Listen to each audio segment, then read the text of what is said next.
2030 সালের দিকে বিশ্বে গ্লোবাল সেমিকন্ডাক্টরের বাজার $1 ট্রিলিয়ন এর কাছাকাছি পৌঁছবে, এরকমই যারা এই ব্যাপারে এক্সপার্ট তারা ধারণা করছেন।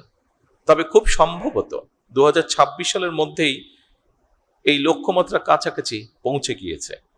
সুতরাং এই মার্কেটে প্রবেশ করার জন্য বাংলাদেশের সামনে একটা অপার সম্ভাবনা এবং সুযোগ বিদ্যমান। আমি দৃঢ়ভাবে আশা করি 2030 সালের মধ্যে সেমিকন্ডাক্টর শিল্প থেকে রফতানি আয়ের যে লক্ষ্যমাত্রা নির্ধারণ করা হয়েছে, ইনশাল্লাহ বাংলাদেশ সেটা পূরণ করতে সক্ষম হবে। সম্মানিত উপস্থিতিবৃন্দ, এর আগে যারা বক্তব্য রেখেছেন তাদের কারো কারো বক্তব্য থেকে আমরা জানতে পেরেছি বাংলাদেশের 3000-এরও বেশি সেমিকন্ডাক্টর পেশাজীবী বর্তমানে আমেরিকা, মালয়েশিয়া, দক্ষিণ কোরিয়া, জাপান, সিঙ্গাপুর এবং ইউরোপ সহ বিশ্বের বিভিন্ন দেশের বিভিন্ন বড় বড় প্রযুক্তি কোম্পানি, গবেষণা প্রতিষ্ঠান, বিশ্ববিদ্যালয় তারা তাদের যোগ্যতার প্রমাণ রেখে চলেছেন। ইঞ্জিনিয়ার, আর্কিটেক্ট, গবেষক, ম্যানেজার, উদ্যোক্তা হিসাবে অবদানও তারা রাখছেন। প্রবাসের বিশ্ব স্বীকৃত এই সব মেধাবীদেরকে বাংলাদেশের সমৃদ্ধির পথে আরো গভীরভাবে যুক্ত করার ব্যাপারে সরকারি বেসরকারি পর্যায় থেকে উদ্যোগ নেওয়া অত্যন্ত জরুরি। AKS অর্জন করলো গিনেস ওয়ার্ল্ড রেকর্ডস। AKS বাংলাদেশে ইতিমধ্যেই semiconductor design, verification, training, embedded system, power electronics এবং অ্যাডভান্স প্যাকেজিং এইসব ক্ষেত্রে কাজ শুরু হয়েছে। দেশের বেশ কিছু প্রতিষ্ঠান ইতিমধ্যে আন্তর্জাতিক বাজারেও প্রবেশ করেছেন। সেমিকন্ডাক্টর খাতকে সরকার একটি জাতীয় অগ্রাধিকার ভিত্তিক খাত হিসাবে আমরা বিবেচনা করছি বর্তমান সরকার। তবে এই খাতের উন্নয়নে খুব সম্ভবত একক কোনো মন্ত্রণালয় বা প্রতিষ্ঠানের কাজ নয়, এটা একটা সম্মিলিত জাতীয় মিশন। এই মিশনের দায়িত্ব শুধু সরকারের নয়, একই সাথে আমি মনে করি বিশ্ববিদ্যালয়, গবেষণা প্রতিষ্ঠান, শিল্প খাত, উদ্যোক্তা এবং প্রবাসী বিশেষজ্ঞ সবার আমাদের এই দায়িত্ব।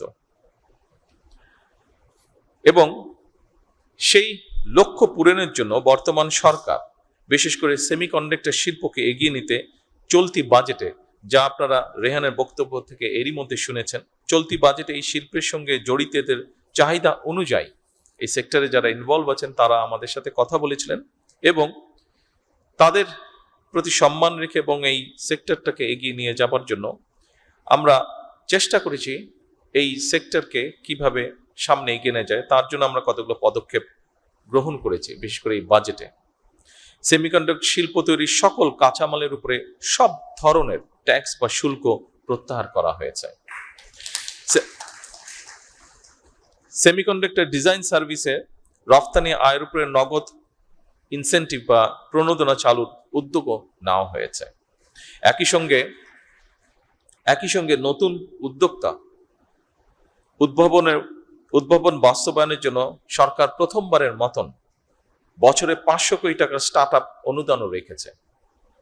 ইতিমধ্যে এই প্রক্রিয়াটি শুরুও হয়েছে এবং স্টার্ট আপের যে অনুদান সেটি আমরা চেষ্টা করেছি সঠিকভাবে, যতটুকু সম্ভব সঠিকভাবে আমরা বিভিন্ন জনকে উৎসাহিত করার জন্য সেটি তাদের হাতে পৌঁছেও দেওয়া হয়েছে।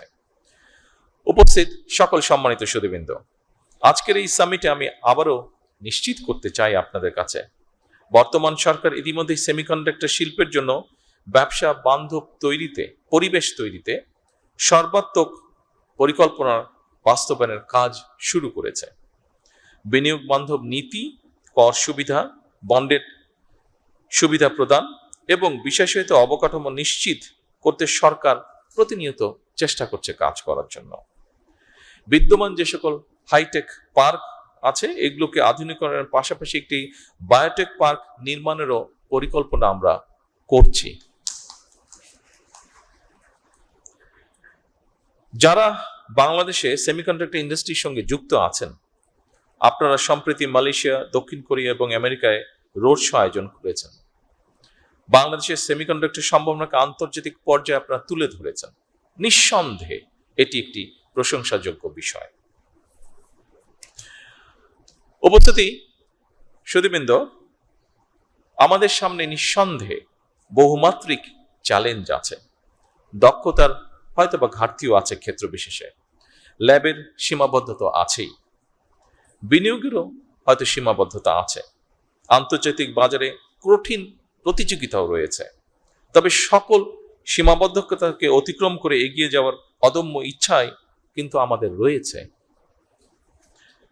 আমি আজকের এই অনুষ্ঠানে এতটুকু আপনাদেরকে বলতে চাই, আমার সরকারের অবস্থান থেকে আপনাদের সেই অদম্য ইচ্ছাকে কাঙ্ক্ষিত লক্ষ্যে পৌঁছে দেবার জন্য সাধ্য এবং সামর্থ্যের সবটুকু দিয়ে ইনশাল্লাহ বর্তমান সরকার আপনাদের পাশে রয়েছে এবং থাকবে।